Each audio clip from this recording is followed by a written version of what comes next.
గుంటూరు నగర కమిషనర్ పులి శ్రీనివాసును పశ్చిమ ఎమ్మెల్యే గల్లా మాధవి కౌన్సిల్ సమావేశంలో తిరిగి టార్గెట్ చేశారు. ప్రజా వ్యతిరేక విధానాలు వీడాలని సూచించారు. కక్షగట్టి చిరు వ్యాపారాలను బలవంతంగా తొలగిస్తే ప్రభుత్వానికి చెడ్డ పేరు వస్తుందన్నారు. అలాగే పట్టాభిపురం రోడ్లపై ఏర్పడిన గుంతలను పోడ్చాలన్నారు. ఖాళీ స్థలాల విషయంలో అధికారులు ప్రజా ప్రతినిధులను తప్పుదారి పట్టిస్తున్నారని ఆరోపించారు. దీనికి కమిషనర్ పులి శ్రీనివాసులు తనదైన శైలిలో స్పందించారు. ప్రభుత్వ ఆదేశాల మేరకే చర్యలు తీసుకుంటామని వివరణ ఇచ్చారు. చిరు వ్యాపారులు పొట్టకొట్టడం లేదన్నారు. తన గురించి అందరికీ తెలుసునని చెప్పుకొచ్చారు. స్ట్రీట్ వెండింగ్ కమిటీ విషయంలో ఎమ్మెల్యే దగ్గరకు తాను వెళ్లి కూర్చోలేనని స్పష్టం చేశారు. కౌన్సిల్ తీర్మానం ద్వారానే ఆమోదిస్తామని వివరించారు. వీధి దీపాల విషయంపై స్పందిస్తూ సిబ్బంది కొరత ఉందని చెప్పారు.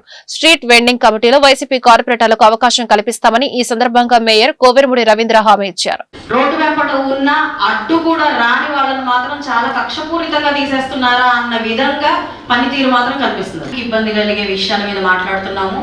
మా ఉద్దేశం కూడా ఎట్లా పడితే అట్లాగా రోడ్డు మీద దాకా వచ్చి వ్యాపారాలు చేసుకోవాలన్నది 100% మా ఉద్దేశం కాదు.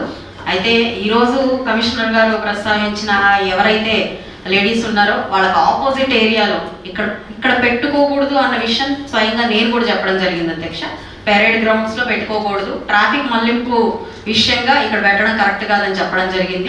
దాన్ని ఆపోజిట్ జోన్ అంటే మాకు రెడ్ జోన్ ఏది, వైట్ జోన్ ఏది, గ్రీన్ జోన్ ఏది తెలియదు అధ్యక్ష. ఒక నిమిషం.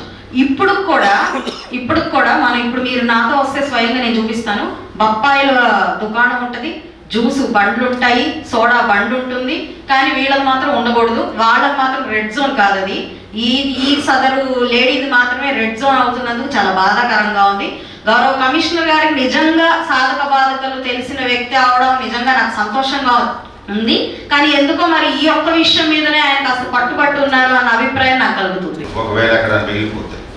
నేను అనేక సార్లు చెప్పి ఇంకొకటి రెడ్ జోన్ ఏంటి, గ్రీన్ జోన్ ఏంటి, ఎల్లో జోన్ ఏంటి, ఇవన్నీ కూడా మేము గజెట్ నోటిఫికేషన్ ద్వారా పబ్లిష్ చేస్తాము. ఎందుకంటే ఈ ప్రాసెస్ కంప్లీట్ కాల ఈరోజు కూడా.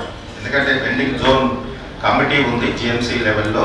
అది అయిన తర్వాత మీరు అడిగినట్లు ఎక్కడ గ్రీన్ జోను, ఎక్కడ ఎల్లో జోను, ఎక్కడ రెడ్ జోన్, ఇవన్నీ కూడా నోటిఫై చేసి ఆ కాపీలన్నీ కూడా మీకు సమర్పించడం జరుగుతుంది. అనే ధోరణి కాకుండా వాళ్ళకు ఒక ఆల్టర్నేట్ చూపించిన తర్వాత మాత్రమే అడ్డంకిగా ఉన్నవి కానివ్వండి, చాలా సమస్యాత్మకంగా ఉన్నాయి మాత్రమే చూపించాలి అని నేను కోరుకుంటున్నాను. లేడీస్ కూడా మా టౌన్ ఈ రోజు ఈ లేడీస్ అని కాదు అధ్యక్ష, చుట్టుకుంట దగ్గర ఉన్న ఎన్నో పళ్ళ దుకాణాలు కానివ్వండి. తర్వాత అదే పనిగా భీష్మించి కూర్చుంటే అప్పుడు మాత్రమే టౌన్ ప్లానింగ్ విభాగం వెళ్ళి వాళ్ళంతా వాళ్ళు తీస్తున్నారు. అధ్యక్ష ఒక ప్లేలోపే ఎందుకు కదిలించాలి? జోన్స్ ఫైనల్ అయిన తర్వాత తీరిగ్గా కదిలించండి. ఇప్పుడు ట్రాఫిక్ అడ్డుగా ఉన్నది వెనక్కి పెట్టుకుంటారు. అదే చెప్తున్నా, ఆల్టర్నేట్ చూపించాం కదా. ఆల్టర్నేట్ ఎందుకంటే అధ్యక్ష ఆల్టర్నేట్ చూపించడం అంటే ఈ రోజు అలవాటు పడిపోయిన ప్లేస్ నుంచి ఎక్కడో తెలియకుండా వాళ్ళకే తెలియని ఏరియాలో కూర్చోమంటే కష్టం కదా అధ్యక్ష. కార్పొరేషన్ పరిధిలో ఎవరిని ఎక్కడి నుంచి కూడా రిమూవ్ చేయలేము అధ్యక్ష. ఇది ఎప్పటికీ చేయలేము. ప్రజలకి కమిషనర్ గారు ఆన్సర్ చేయాల్సిన అవసరం ఉండదు అధ్యక్ష. కానీ మనం